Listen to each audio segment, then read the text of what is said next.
Assalamualaikum everyone. Walaikum salam, sir. Walaikum salam. All right, so we have two presentations. So the first one is by the Network Club on the impact of COVID-19 on social computing. Assalamu alaikum everyone. My name is Sadan Khan and our group, the Network Club, will be giving a presentation today on the impact of COVID-19 on cloud computing applications. And introduction will the presentation will begin by Abdullah Akhtar. He will give a brief introduction on what the presentation will be about. And Rafi Najib will be continuing from that, discussing about the impact on cloud computing application. Over from there, discussing about the security risk. And then to conclude the presentation, Asad Ali will be giving a brief discussion of what we discussed, and I am concluding the presentation. So let's begin. Over to you. Hello. Sorry, I was just switching my network. Yep, please go ahead. So my name is Mohammed Abdullah Akhtar. So I'm going to be talking about the introduction. So let's start off by talking about the pandemic. COVID-19 is a new strain of coronavirus that has not been previously identified in humans. The COVID-19, as you all know, is a cause of an outbreak of a respiratory illness which was first detected in Wuhan, China. Since December 2019, the cases have been identified in a growing number of countries, and within a few months, it became widespread and affected the entire world. There are some symptoms of COVID-19 which range from undetectable to deadly, and the most common ones are fever, dry cough, and fatigue. COVID-19 vaccines have been approved, and they are widely distributed in various countries since December 2020. Other recommended preventive measures include social distancing, masking, and quarantine to those who have been exposed. Sadar, can you move on to the next slide?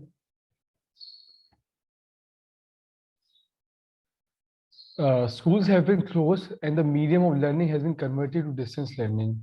Companies suspended their employees from working in offices and they implemented a work from home policy. The airline industry as well has enforced limitations in both the international and domestic flights. Now let's talk about the industries. Almost all the industries, including social and major businesses, healthcare, and education have been pushed to shift their services to electronic format. All these companies, including Facebook, have grown heavily reliant on the internet for their day-to-day operations. Because this disease has spread so extensively and so quickly over the world, the demand for internet services have increased rapidly. Technology has made a task easier using various services such as good purchases, bill payments, education, and medical consultations, as well as talking about the sea and land transport and hotel reservations as well. It has made a life a bit easier. Sadan, can you move on to the next slide? The role of the cloud computing environment, CCE, has emerged as an unsung hero in the wake of a coronavirus crisis. Cloud computing applications have increased the amount, velocity, and diversity of data, which is created every minute from numerous services and applications from all around the world. The data that is created might be organized, semi-structured, or unstructured. As enormous data flows at faster rates, it is stored in many forms, which might be difficult to combine. The compatible technologies are required for this new era of digital transformation, and present capabilities may not be able to handle them efficiently. To thrive with a new digital economy, businesses should deal with these big data concerns. Sadan, can you move on to the next slide? To accomplish this, businesses should research their consumer needs and wishes, as well as migrate the data collecting, analysis, and storage to a future-oriented platform. So now let's talk about the organizations. The organization should also be able to identify and specify the important data sources, structures, and architecture. They will also need to assess the big technology that meet the organization needs. To get the most out of big data, you need to be well prepared in terms of the apps, the tools, and resources that you choose and employ. Satan, can you move on to the next slide? Due to these causes, businesses have adapted the way they deliver services to clients, moving away from the old period services and towards the new era services. Due to the business which has increased, the phrase online services were developed. More individuals have started to use such services because they allow people to work remotely and require little time to set up. Furthermore, these massive services require a technology framework that supports them. It's accessible to all users and ability to communicate with web applications and services. So like let's talk about 2014, for example. There were like more than 900 social media platforms all over the internet. The numbers have increased steadily over the recent years. So because of this, the number of people who are working in this industry, they have increased too. And like about approximately 90% of businesses now use CC for the services. So let's take IBM, for example. They have introduced two new services for the businesses to help them grow, which are IBM CC migration services and IBM CC development services. These two services assist businesses in achieving their goals, their current workloads available to the public, and like making life easier for the employees too. So let's give Sanjay to move on to the next slide. So let's talk about Cisco. So like according to Cisco, CCE data centers will manage 94% of workloads and like compute instances by around 2022 or 2023. Like 75% of individuals will have access to cloud workloads and computing services by the end of 2023. So like according to this prediction, cloud computing will be the first fastest growing application. The COVID-19 has increasingly altered human existence and worked out the culture. Due to this pandemic, the demand for CC applications in a variety of fields, including education, entertainment, and businesses, have skyrocketed. So like now, Rafi is going to continue with the impact of cloud computing environment. Okay, so we'll talk about the impact of the COVID-19 outbreak on CCE. So let's start talking about CCE. CCE is your cloud computing environment. This is a very various platform which has given us diverse applications to use. This platform provides us from being on entertainment to businesses, on to learning and going to health sector as well. Even with COVID-19, the relationship to CCE is a continually relationship unless a new technology comes after CCE. CCE is a system configured from applications, IT infrastructures, and network services.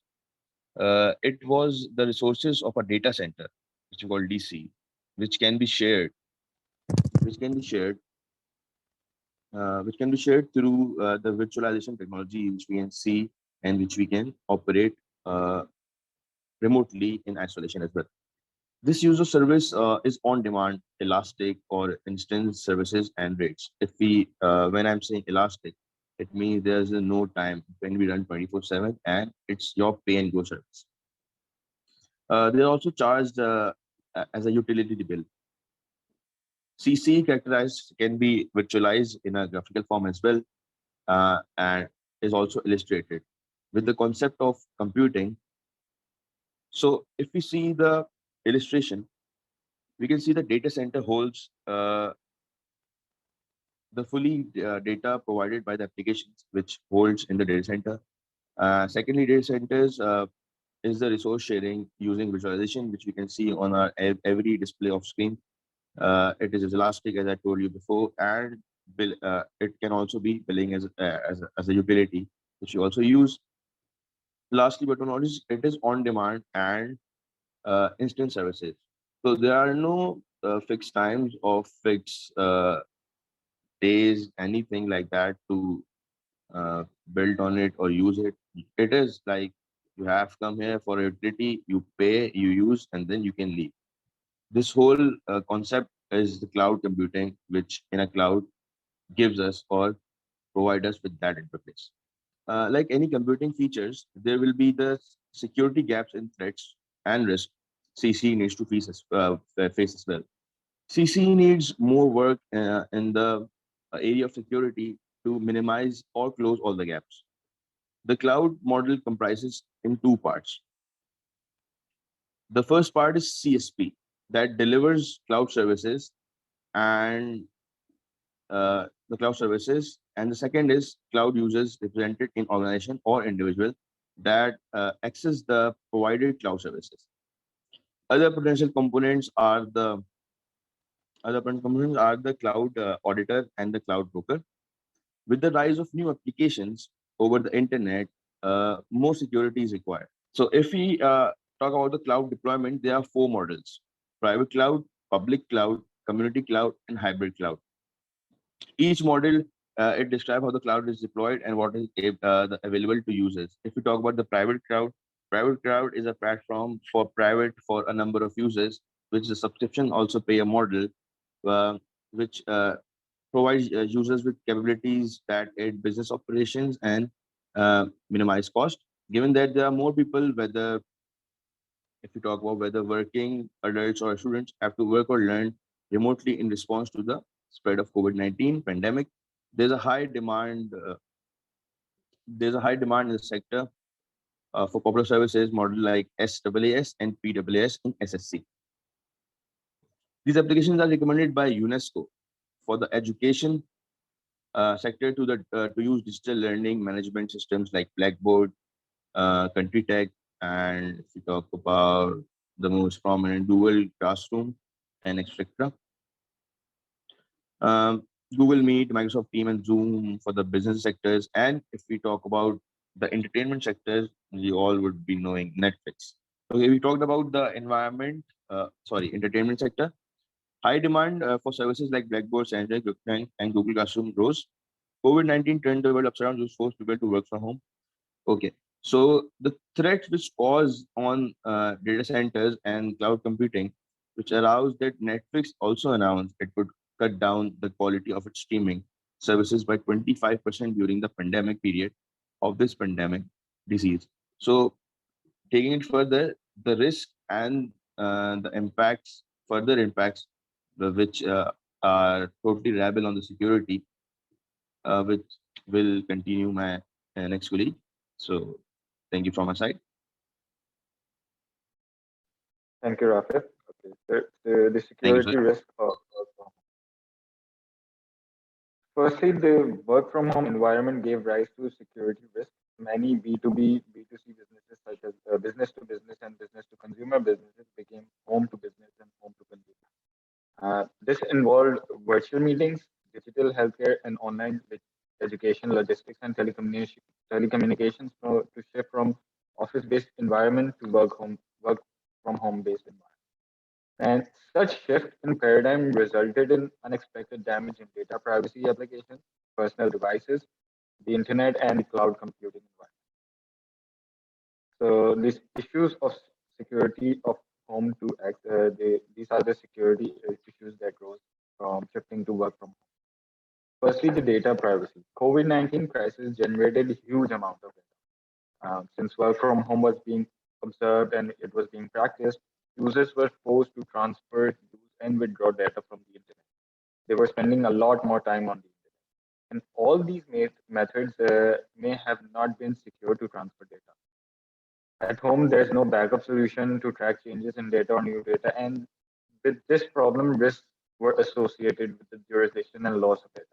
Businesses were interrupted due to high traffic because if traffic network was congested. Since everyone was at home and they were quarantined or they were not allowed to go to their offices, many of them were spending a lot of time over the internet, which created a lot of traffic. The second issue was the internet quality issue. COVID-19 became the biggest drive for tremendous digital transformation. Many of the environments were shifted from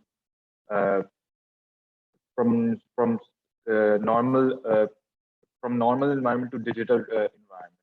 Internet usage surged up to 40 to 50% worldwide, and it became very important to maintain high quality experience once the session was established over the internet. PlayStation, Sony even lowered their bandwidth for download speeds and speeds in the US to preserve internet availability for their users.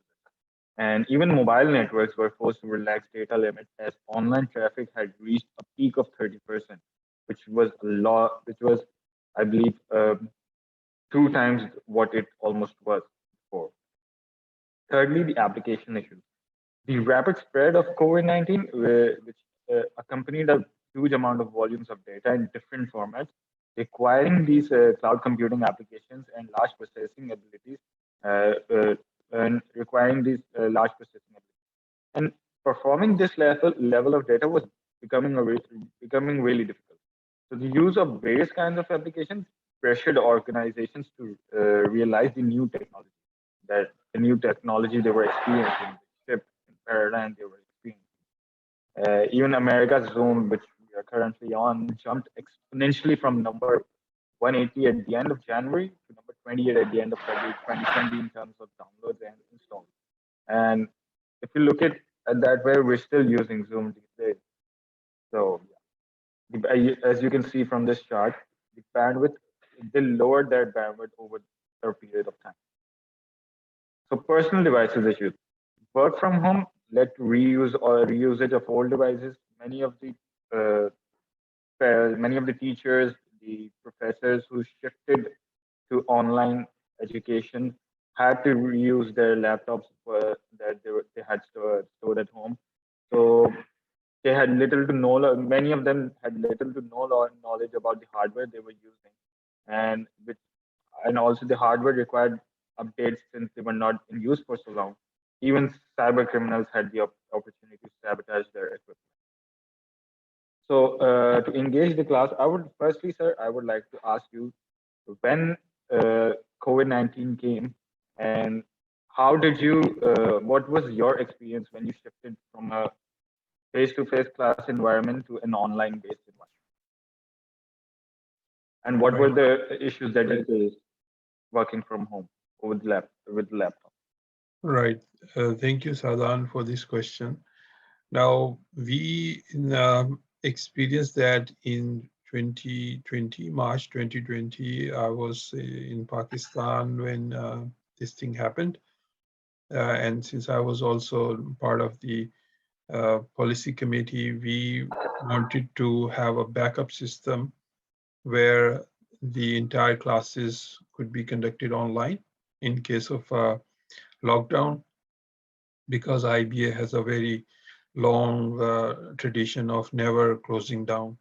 And since I've been teaching at IBA from 1991, I have firsthand experience of its history. So this has never happened before, that the classes at IBA were suspended. So it was very challenging for us, the lockdown. So we immediately devised a plan to shift everything online, including online examinations, etc. Now, for an educational institution, there are many challenges for conducting online classes if you are not prepared for that type of education delivery. Number one is that teachers face a huge challenge of engaging the students, because if you are online and you switch off your camera and you switch off your mic, we are absolutely have no idea of whether you are engaged or not, right? So this is a huge challenge for teachers. And from a student's perspective, it's also very challenging, because when you come to the university, it's a whole different environment. You meet your friends, it's a different location, and it's university, so there's a huge social element there, and also the element of peer-to-peer contact is there. When you are taking classes from home, you are sitting in your own home, so the whole social setup that is missing, which makes it very challenging for students as well. So this mode of delivery is obviously needed as a backup when there's a lockdown, or in our case in Pakistan, there were a lot of curfews in Karachi prior to 1990s, and many students suffered greatly because of that. They lost many years of their student life because the universities were shut down, except for IBA. Other universities were shut down for extended periods. For example, sometimes for 1 year or 2 years, they were just not operating because of curfews and all that stuff. So it is a very good option as a backup option when such situations happen. But obviously, it's not as good as the real thing. So it has to, we need to use it as a backup mechanism rather than as a main form of indulging in this activity. Thank you so much, sir. Any of the other students would like to give us an insight of how what they experienced over the time when they shifted from. One thing I would have to add is the flow of study patterns or the tempo of a student's study patterns that broke completely. For me, shifting to online classes was very difficult because I need the classroom atmosphere and environment to study. जब मैं घर पे होता हूँ तो I just prefer playing games. So yeah. So I'm going to be talking about how China basically fought this whole COVID pandemic with the use of data and technology, and how COVID affected the cloud computing environment. So China utilized the data and technology to fight the disease by using two main things. They use robotics and they use drones. They use robotics in their healthcare department, which helped them in preparing meals, perform diagnosis, and transport medical samples. दूसरी चीज that they use was drones. उन्होंने drones use किए that they use as disinfectants, and they sprayed the whole disinfectants from the drones so that जो चीजें हैं वो disinfect हो जाएं ऊपर से. Moreover, applications are also being used for big data technology with artificial intelligence that use face recognition and infrared temperature recognition. For this, the Chinese government plus Alibaba and the Tencent group collaborated and developed an application, the healthcare system. So this healthcare system included a health rating system that used QR codes that tracked millions of people every day. Another technology that became very famous was the blockchain technology that helped the sectors to deal with potential financial constraints. Next slide, Saddam. So now we'll talk about how COVID affected the whole cloud computing environment. Since people started using applications for virtual meetings and work, they also started reusing their old devices applications to the cloud computing environment. So this resulted in increase of certain attacks, and the most dangerous of those attacks is the EDOS attack, which is also economic denial of service attack that exploits the cloud's elasticity and auto scaling features to charge a cloud adopter an excessive bill, which of course leading to large scale service withdrawal or bankruptcy. So this is a very dangerous attack that the cloud computing environment faces. Next slide, Saran. So this whole stay-at-home regime supported this EDOS and DDoS attacks and made the situation worse mainly because of two reasons. The first reason is the students reuse their outdated personal devices, which might or might not be infected with malware, to connect to the. तो वो अपनी पुरानी devices use करते हैं basically, जिसमें they might contain malicious software that could lead to those EDOS and DDoS attacks. And secondly, in order to meet the demands of the market, जैसे कि market जो है रोज बढ़ती चली जा रही है, developers are working really quickly to develop new software which might cause security holes, which might leave security and may result in increased attacks on the whole cloud computing environment. So to conclude my point, there is a persistent need to develop an efficient approach to detect presence of the EDOS attacks, और इस पे basically हमें और ज़्यादा काम करना चाहिए. Now Ayan Faruqi will conclude this presentation. Assalamu alaikum everyone, can you hear me? Yes, please go ahead. So my name is Mohammad Ayanuddin, and I'll be concluding on all the points that my teammates have already stated. And I'll be stating the core message as well as the key points that our presentation has conveyed over here. So first of all, the dependency on the cloud computing applications and other technologies has dramatically increased due to the COVID-19, as we already said. Undoubtedly, this pandemic crisis has impacted almost all the sectors, and majorly the sectors that were affected were the tourism, healthcare, education, and CSPs. The key points that the presentation has conveyed over here are that since the advent of COVID-19 around 3 years ago, it has completely changed our world. At the same time, it has changed the way social computing and cloud computing work. The dependency on the cloud computing applications and the social computing applications and other technologies has dramatically increased during this COVID period.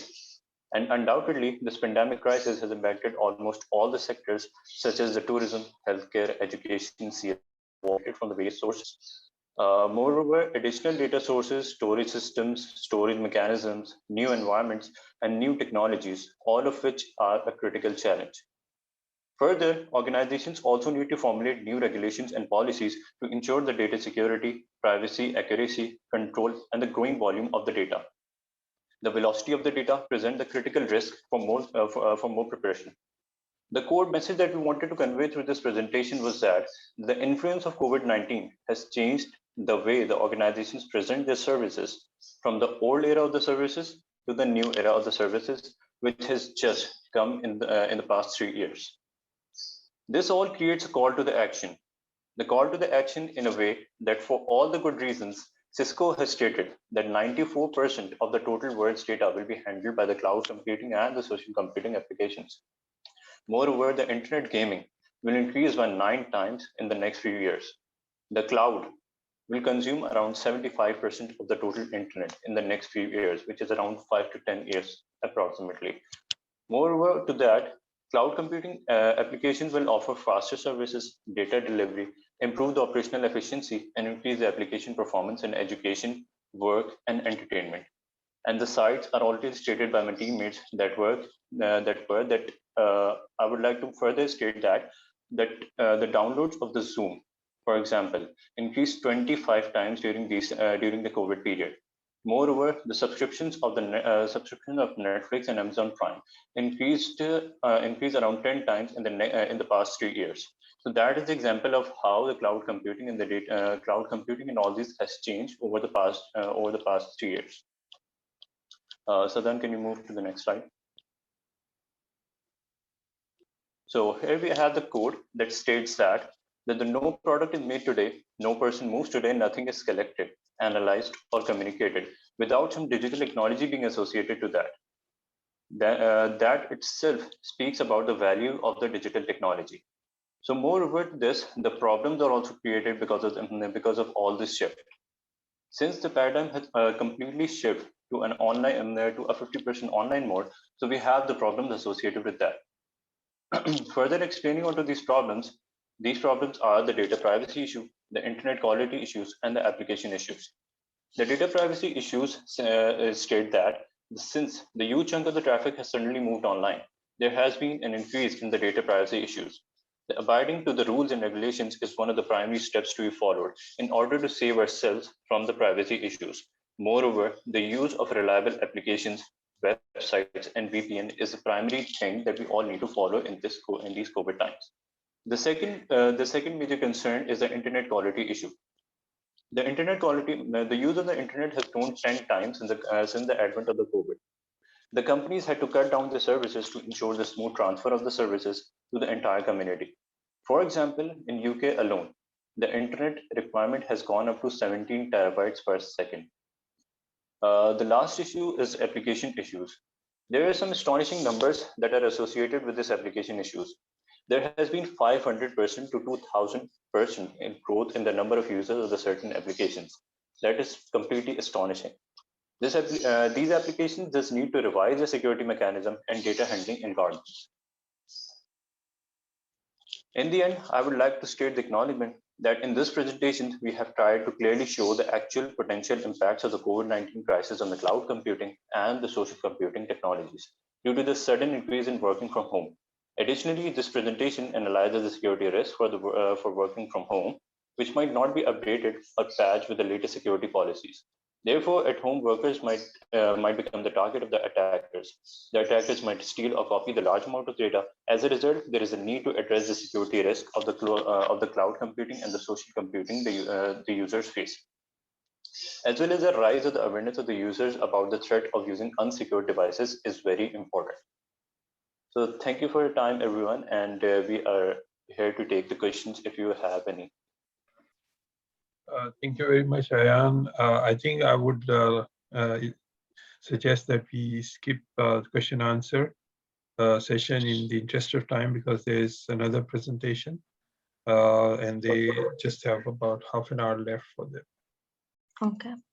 Good morning, everybody. I am Zunaira Mehraj, and our topic for today's presentation is social computing with respect to the web revolution. And our topic will revolve around how social computing came into being because of Web 3.0 and how they both go hand in hand. So I will start off with briefly talking about how the technology has advanced over time. So the Web 1.1 was the era of the static websites, as you can see from this table that people used to consume only. They weren't able to produce the content.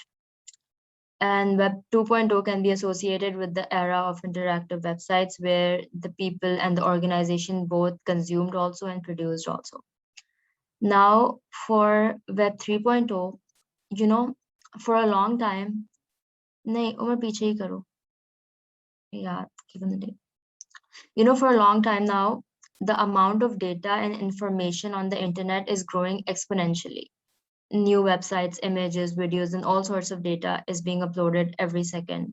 And this daily growth of social media, together with the number of services and applications, reveal the significant change on information sharing. And there's a need of the databases, and which intensifies basically the evolution of web utilization and interaction. Now the users are not only able to like create or access the data, but also interact with the already existing information. So if you can see from this chart here, Web 3.0 के अंदर जो एक added feature है वो है basically agents का democratization of the capacity of action and knowledge, which precisely means के centralized database. And here जो social aspect है, that's not only between like एक बंदा दूसरे बंदे से communicate कर रहा है.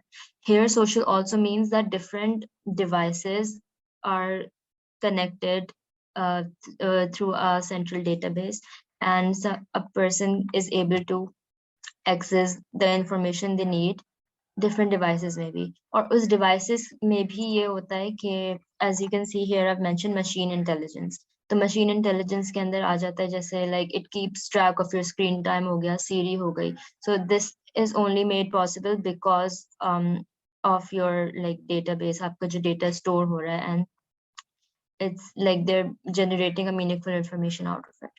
So precisely, on my next slide. So precisely, we can say that Web 3.0 is the latest internet technology that leverages machine learning, artificial intelligence, and blockchain to achieve real-world communication. Now, the important thing to look here is that unlike previous versions of the web, there is no inventor of Web 3.0. ये सब basically need based, मतलब okay, let's say जैसे Web 1 or Web 2 का ये था कि there was a requirement कि you need to do something different, एक revolution लानी है. And I think Web 2.0 came into being during the Industrial Revolution. तो Web 3.0 का ये scene नहीं था. Web 3.0 wasn't built अचानक से. It was introduced and incorporated over time based on the need and the demand of people to grow, and also they wanted to have liberty to do their own thing, their own way. So it has grown as a collaboration of different individuals and organizations building on top of each other, which is why we can see that itne sare social platforms are still improving. They're still changing based on the user experience, the feedback system. It helps them to communicate with the audience better. And so it's safe to say that even the inventing process of Web 3.0 was based off of collaboration. So we can say that social computing and Web 3.0 are very closely related. Now I would like to move on with Aisha. Assalamualaikum, Walaikum everyone. assalam. So I'll be discussing the features of Web 3.0. The first one being artificial intelligence. Wikipedia defines AI as the intelligence possessed by machines. And since in Web 3.0, machines are smart enough to understand the meaning and the emotions that are related to the data that is provided to them. However, this is also used in Web 2.0, but the difference was that, there was some level of human intervention. And for an example of that can be taken as like for example, while writing reviews and giving ratings to an organization or a company, so what the organizations used to do was they used to hire a group of people जो कि आके अच्छे like reviews उनके दे देते थे या फिर और फिर like अगर competitive उनका कोई organization होता था तो for them वो गंदे reviews वहाँ पे उनके लिख कर आ जाते थे. So in this way they were exploiting with people's emotions, or like how आजकल everybody trusts these reviews a lot. So उनके जो सारे reviews थे वो exploit कर रहे थे लोगों को. So in this way हमें एक और step आगे जाने की जरूरत थी AI के साथ, which involves identifying the fake and the real reviews, and it distinguishes between what's actually written on the web and genuine, or what's being fake. So for instance, moving on, next slide. So an example of that was that this is actually happening and AI is actually moving to that level. So I'll read this example. Google's AI system recently removed around 100,000 negative reviews of the Robinhood app from the Play Store. And like this is AI in action, which will soon seamlessly fit into the Internet 3.0, enabling blogs and other online platforms to sift data and tailor them to each user's liking. As AI advances, it will ultimately be able to provide users with the best filtered and unbiased data as possible, so they can actually trust those reviews on the internet. So some futures also called Web 3.0 as the spatial web, as it aims to blur the line between the digital and the real world by revolutionizing the graphics and using 3D technologies. So, and the biggest use of these graphics is the motion graphics, which have been adopted as a means of communication by almost all social networks. So how do motion graphics actually help brands? A healthy content strategy includes a mix of content, including articles, infographics, ebooks, and more. But there's no denying that people actually remembers video better, and they understand that the whole process that's happening inside a video of a short 20 seconds, 30 seconds, they understand everything. And like for example, if you start a new social brand and you want people to know about it, so they're very blank about it. They're not going to come and read the entire stuff about it, except if they're very curious. So generally what you do is you make a short video which depicts everything and grabs their attention, or phir uske baad, if they want to, they can even research about it and learn more. So we have the biggest benefits of motion graphics. Number one, they're emotionally captivating. Besides being attention grabbing, they're also, you're able to empathize more when you see a video on a screen. And an example of that, it could be like when you watch a movie, तो उसमें जो आप horror या joy feel करते हैं, that's at a bigger level जब आप read कर रहे होते हैं, तो उससे comparison ज़्यादा होता है. Then next, the next point is the distill information for easy comprehension. Achha, while you're watching a video, so you're automatically able to filter out the information that you're interested in, or जो unnecessary information होती है वो आप side पे कर देते हैं. Next, they are a passive experience. So what happens is that आजकल when you're using the social websites and the networking sites, you swipe through so many videos and they actually stay at the back of your mind, और वो ज़्यादा impactful होता है. Okay, they're great when you're short on time. Okay, so when you have to, explain a big issue, like agar koi violence related koi issue hota hai, ya koi cheez you have to explain in a very short time. So even in a 30-second video, as I mentioned, aap usko completely explain kar sakte hain, and that's enough for them to understand it properly. Okay, so cryptocurrency, I'll begin with sharing an example of an online popular game, that's Fortnite. So users have zero control over their in-game identities and assets that they own. In Web 2.0, users cannot control and monetize the content they create. However, with the evolution of Web 3.0, they can also create the content, own it, and control and monetize them through the implementation of blockchain and cryptocurrencies. Blockchain can enable users to interact with online services governed by peer-to-peer networks which is essentially a decentralized network. No single entity owns it, and instead it's owned by a group of computers. In such a setting, users can own their data and have permissionless and peer-to-peer transactions without having the need of a middleman. Okay, so that's about it. I'll now Mustafa will go. I will be discussing about semantic web and search. Nowadays, as we know, there's a lot of information about and for the humans on internet, as every day we create roughly 2.5 quintillion bytes of data. But the machines today as well still don't know much about the data that is present on the net. Semantic web or Web 3.0 focuses to enable sophisticated and automatic machine-to-machine interactions without human intervention by providing machines not only with data, but also with its meaning known as semantics, or not just storing the data, but also the information about that data. So the machines would exactly know what information is actually present and would enable the semantic search. Now, what is semantic search? Semantic search is a data searching technique in which a search query aims to not only find the keywords, but to determine the intent and contextual meaning of the phrase or phrases a person is using for search, and to show the results based not only on the keyword matches, but the context of the search query as well. To understand how all this would happen, we have to look a bit into history. Before internet, if people have to read document, they had to get their hands on the original document. And if there was any information taken from another document called reference, then people had to get that other document as well. What Web 1.0 did was it allowed people to upload these documents on the internet, and references were replaced by hyperlinks. Hyperlink, it is a link present in the document, and you just have to click on the link to view the other document. This is called documents linked web, where one document is linked with another one, which is also the architecture of current internet, which is called Web 2.0. The limitation of this infrastructure is that it cannot search effectively when your search query has multiple parameters. For example, if you want to find out the restaurants that your friends are interested in and book a reservation, you cannot get sufficient results from your search engine. What you have to do is that you have to check your friends' social media accounts, then restaurants' websites, and so on to book a reservation. Now, the main feature of semantic web is linked data. What is linked data? Linked data means that not only the documents will be linked, but the data within them will also be linked. For example, if your data is present on different platforms, then it will be linked together by relationship with each other, same as shown in the picture that is attached on the slide. This way, if you write a search query, it would not look only for the documents having the same keywords, but it will look for the data within them. And if data has some relationships, then those results will also be gated. Thank you so much. Now I would like to give the charge to Daniel Yusuf.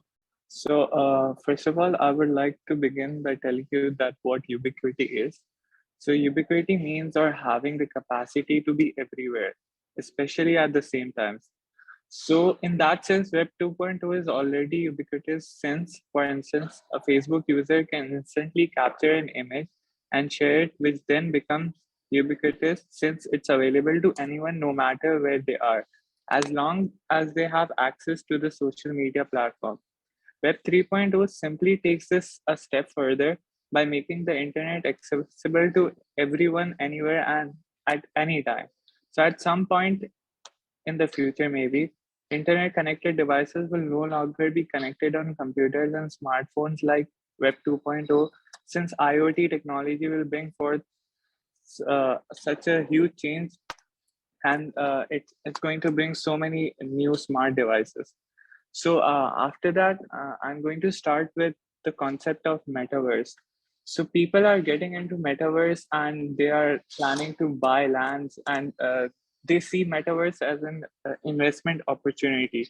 So first of all, I would like to tell that someone just spent 2.4 million buying land in the metaverse. So it's really hard to wrap around our head, क्योंकि हम सोचते हैं meta is limitless. But as I progress further, I will explain that this is not it. So first of all, let's see how much money the people are spending and companies are spending and how much they are spending. So a Metaverse Group, it's a Canadian firm. It just spent about, it just bought about 116 parcel of lands, which is around 6,090 square feet total. And they bought it for 618,000 mana, which is roughly $3 million worth.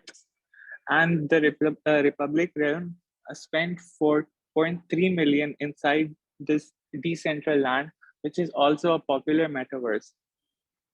So this is the same company which created, which made a yacht named Metaflower, and it has a DJ booth, and it has helicopter landing pads and every luxurious thing you can have in a yacht. And someone really bought it for $650,000. So people are spending huge amount of money to invest in the metaverse, and the Grayscale stated that Meta is a $1 trillion industry, which is like no industry comes near to it, like no company comes near to it. Like if you compare Walmart, Amazon, they are $650 billion maximum. And so for this, we have to understand that how is this a $1 trillion company? So in that, land plays a big role. So like I explained, that people have this thought that Meta is limitless, but that's not the case. Like Bitcoin is limited, so is the land in the metaverse. So let's compare it with the real world example. Like we know that there are lands in this real world, and every land should have some cost and should be valuable because it is limited, but that's not the case. If you want to buy 1 acre of land in New Mexico, it will cost you $50.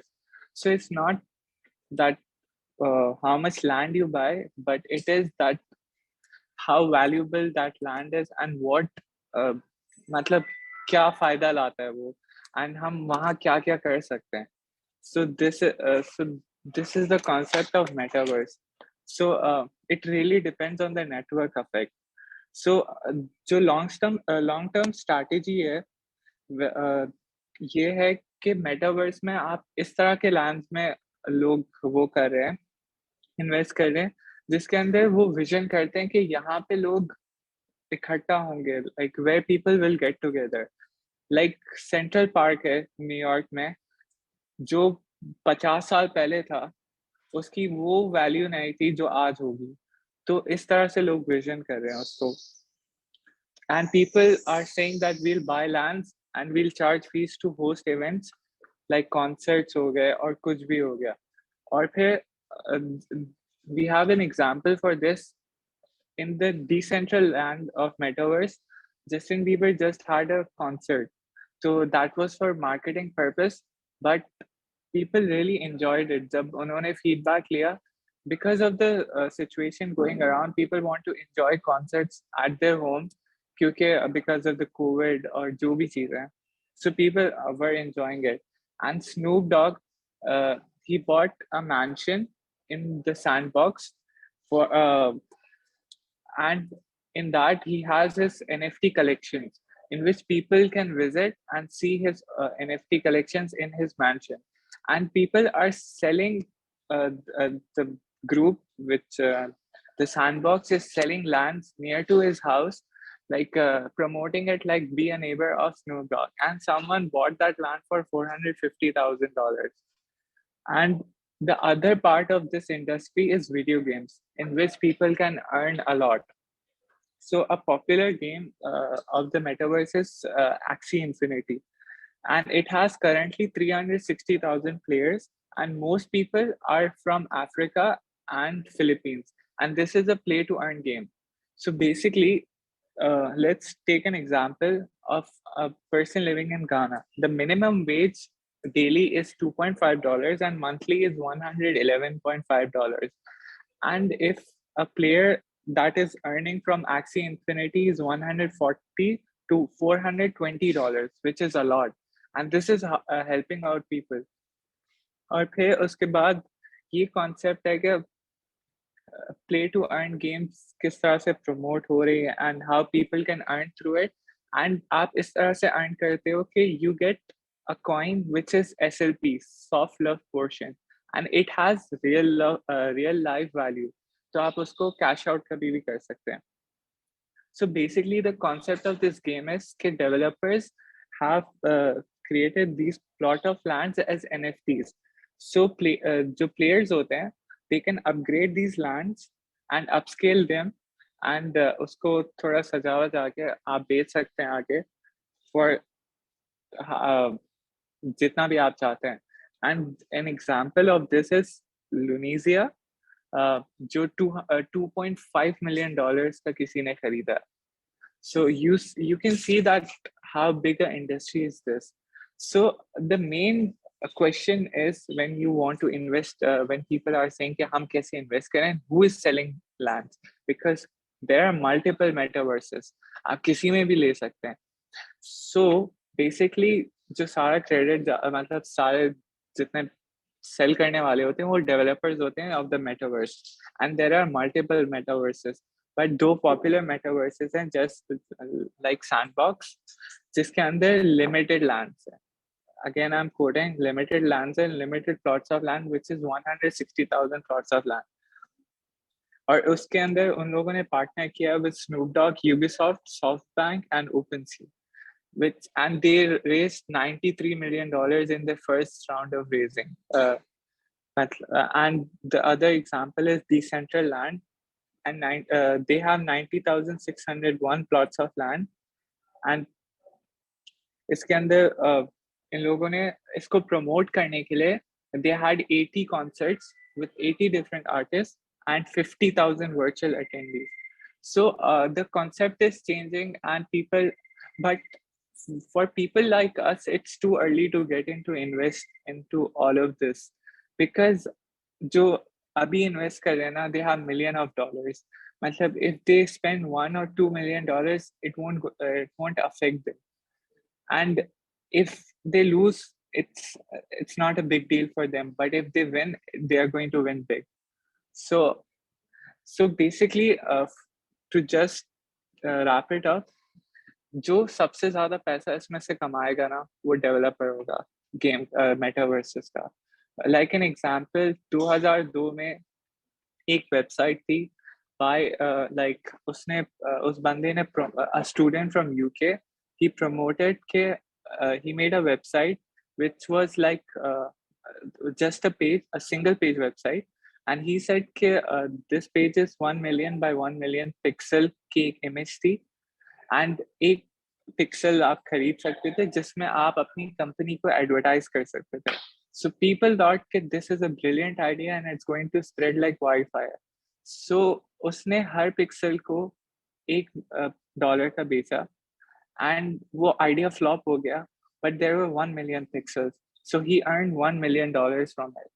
So the real benefit which will come to will be the developers of this metaverse. And I would like to end this, and I would like Omar Shakil to move forward. Assalamu alaikum. I will be discussing the feature and impact of Web 3.0.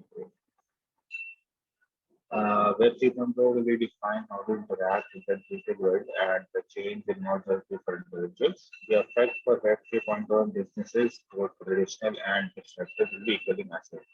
The transition from Web 2.0 to 3.0, however, will not happen overnight, meaning businesses will have to have time to look back at the process and see where they fit in the decentralization and transparency radar. It's a slow move, but it's already happening, especially as blockchain technology matures and we find new ways to move money around the world. Web 3.0 will be a big improvement over the current system, and it is going to be really interesting to watch it get built out in the coming years and decades. A future in which you can speak freely with our loved ones and have confidence that they're the only ones listening won't come overnight, but it is. The Web 3.0 revolution is in full swing and is under active development by a wide range of forward-leaning tech companies. For example, the Web3 Foundation, which holds frequent events such as the Web3 Summit and the Web3 developer platforms such as Chainlink or the Internet of Blockchain Foundation, Golem, Advance. These are just some examples that of the companies working on Web 3.0. There are many questions that must be answered and many obstacles that must be uh, surpassed before the internet transitions into a truly peer-to-peer decentralized network. However, the current blockchain technology is getting to a level that will support hundreds of thousands of transactions per second is coming. Question arises that how will decentralized governance work and how does the decentralized internet and economy fit into legislative frameworks? Moving on, impact on digital marketing of Web 3.0. Web 3.0 is going to be a different world from the traditional one with more options, opportunities, and potential. The user will expect more from companies in this new realm, and they will not want to have a say about how these organizations grow, as well as compel them for desired interactions. A few examples of the changes include control of personal information. Users will reclaim total ownership and control of their data, which are encrypted to protect them. They can also choose to share information with the company on a case-by-case basis. Removal of the central point of control. There will be no need to trust intermediaries with your data, as you can use a decentralized blockchain platform like Ethereum. Your private and encrypted files will be stored in the ledger and able to be accessed by Apple or Google. Tokens will be the new currency of Web 2.0, such as loyalty points or vouchers. People will be rewarded with tokens. New avenues for advertising will open up. The internet can be accessed in a different way. The metaverse refers to a transition from traditional advertising to engaging experiences. So it is a new avenue and a potential blast for the advertising industry. Rise of hyper-personalized experiences, the human-like functionality is what makes the blockchain such an interesting project. Impact on the digital world, there are many hypotheses regarding the anticipated nature of the next evolutionary stage of the internet. Some people say it will change the way we interact with the world, while others determine the changes to be more ideological than functional. But no matter what anyone may say, one thing is for sure, the coming generation of the internet will fundamentally be open or transparent. That means a major defining characteristic, it will be of the Web 3.0. It ensures that the programs will be built using open source software and the code will be accessible by an open community of developers. It will be trustless. That means that the trustless will not be trusting third parties for any sort of transactions or interactions. And this lowers the chances of data theft since trustless networks ensures that no intermediaries interfere with any online transaction or interactions. This is done through the blockchain technology of cryptocurrencies, and it will be decentralized, which means that the concept aims to eliminate the centralization of data by ensuring alternatives that will be from the gatekeepers of the I.E. the data banks of different social media platforms. And that is all regarding the future and impact of Web 3.0. We will now facilitate any questions that you may have. Thank you. Thank you, Umar, for this presentation and the entire group on Web 3.0 and social computing. I would like to now ask you to provide feedback to the two groups using this link. And again, like always, I would remind you that it's a compulsory part of your presentation assignment. You have to provide feedback on each group. And since today's presentations were very interesting and covered a lot of content from various angles, I would like you to comment generously on these two presentations. So you have a section where you can type in your comments. So please take these last few minutes of the class to fill out this form. So we'll have our midterm, I think, next time. And it will be an open book written test, time test. Another important thing that I want to ask all of you is to upload your slides on your LMS. All the groups who have presented must upload their slides, because the midterm might have questions about your presentations. So it is important that all the groups who have presented must put out their slides on your LMS. All right, so that's all from my side. So thank you very much, everyone.